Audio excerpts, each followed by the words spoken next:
Hey folks, this is Matt Rainwater, and today we're going to be reading episode 44 of Trailer Park Warlock. Picking back from where we were last time, let me remind myself. Okay, so Pointu has freed himself from his curse.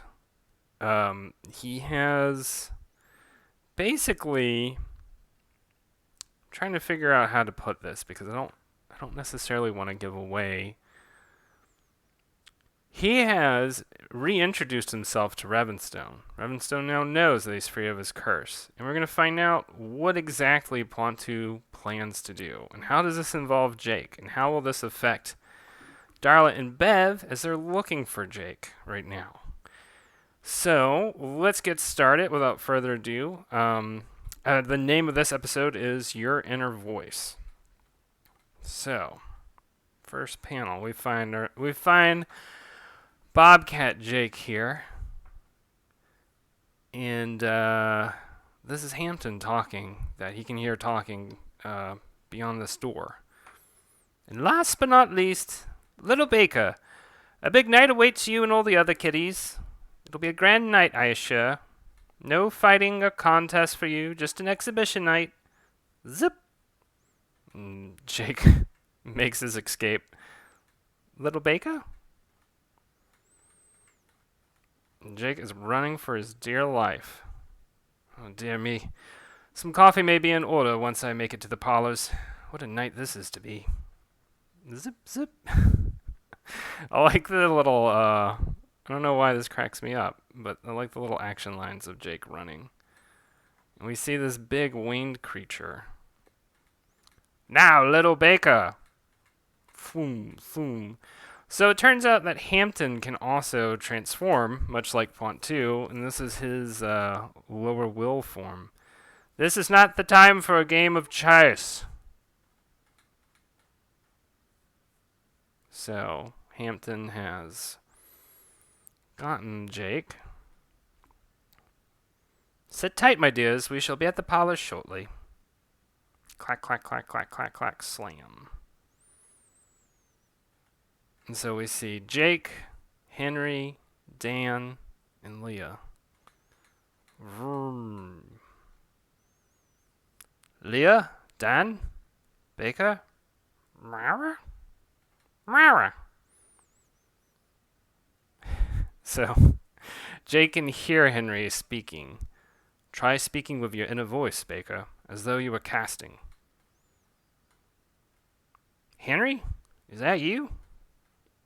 Yes, of course it is me. Wonderful to find that you two have regained your will despite the ill wind's curse. What's up with Leah and Dan? They can't hear us? Afraid so, Baker. Dan has no experience with magic, so she's not likely to regain her will without assistance. As for Leah, she has not yet regained her will completely. I've only spoken with her in bursts, some time before you rejoined the estate. Damn. Here I was going to go and break out without y'all. I thought maybe I was the only one who got his will back. There is no need to feel guilty, Baker. If myself and Leah were both of sound mind and will, we would have done the same. And come rescue you and Dan later, of course. Ah, hell, now you're trying to guilt me. You would not attempt the same, Baker? Is your collar so completely gone that you could do nothing to save us? I reckon it is. Even if I did have that collar, I'd be too scared of Pointu's drunken sorcery to attempt to rescue. Do not give up hope just yet, Baker. Surely our combined efforts can find us all the way out. So, I just want to pause for a moment and just kind of talk about this conversation between Jake and Henry. So part of what I wanted to expand on in this conversation is a little subtle aspect about how magic works in this world. At some point, Henry talks about how use your inner voice as though you were casting. And so there is an aspect of how magic works that requires the use of will, and that will manifest in the sense of as said here, your inner voice, which is basically your mind, for lack of a better word. The mind that you use when you're talking to yourself or whatever. So anyway, Jake and Henry can communicate with each other this way, almost psychically, which is kind of just an effect that they have at this moment, basically, as they are cats. And I mostly did this also as sort of it's kind of a Garfield joke too. But anyway, let's move on. Merci, Anton. You have done so much already this night, and have so much yet to do. Have you not removed that sigil from your palm, master? The sigil? It will not leave me, Anton. I washed it, I rubbed it, I tried la magie. It does not go. You know, Anton, sometimes la magie has its own mind. Not always does the man cast the spell. Sometimes it is the reverse. What are you saying, master? I do not know if my English can say it exactly, Anton. But there is a reason daywalkers forbid this sigil I've chosen. Unveiling the higher will has risks, no? I suppose it would. Does it still burn, master? No, not anymore.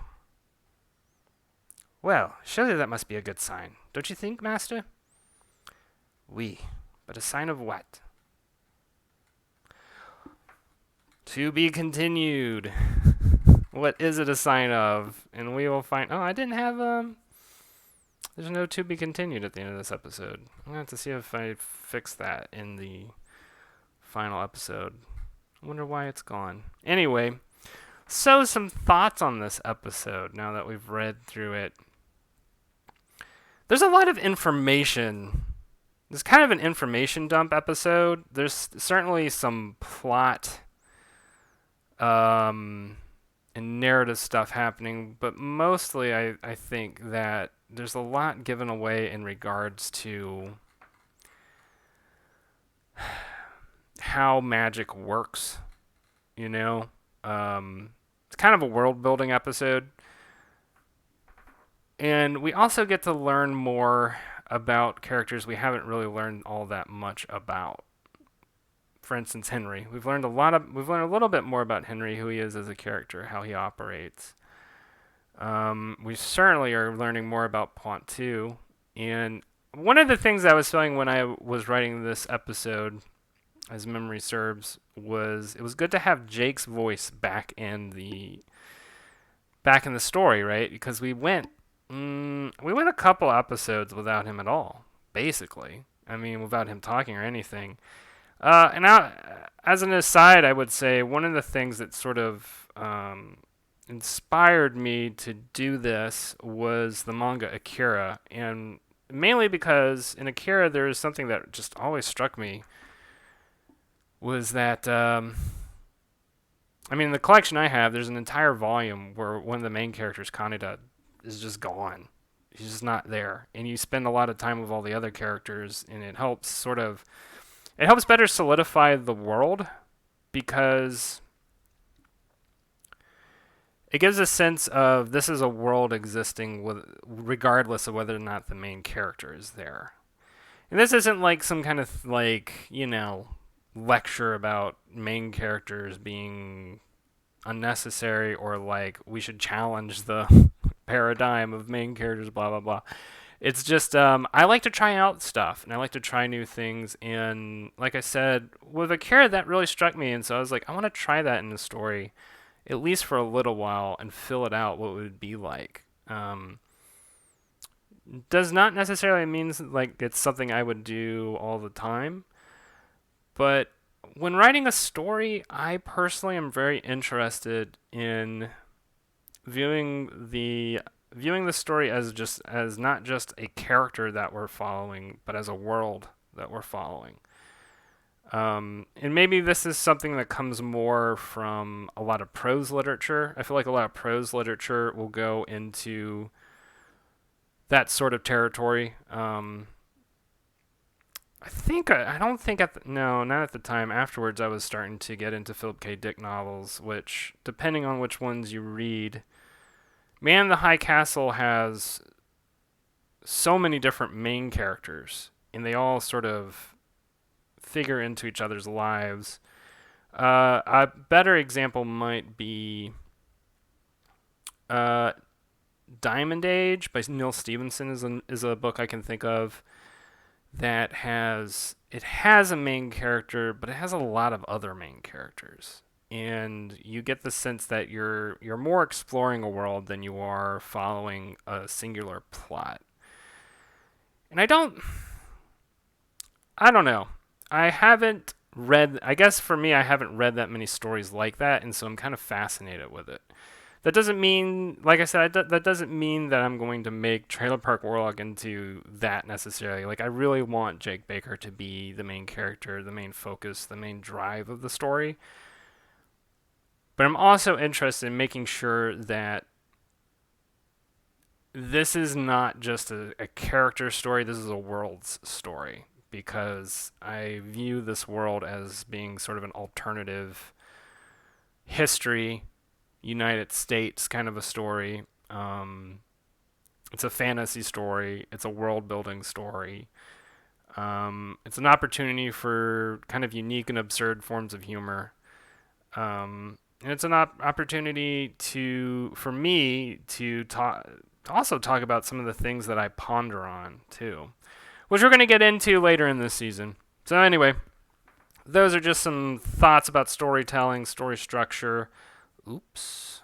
All that stuff. And I'll certainly have more thoughts to talk with y'all about next time.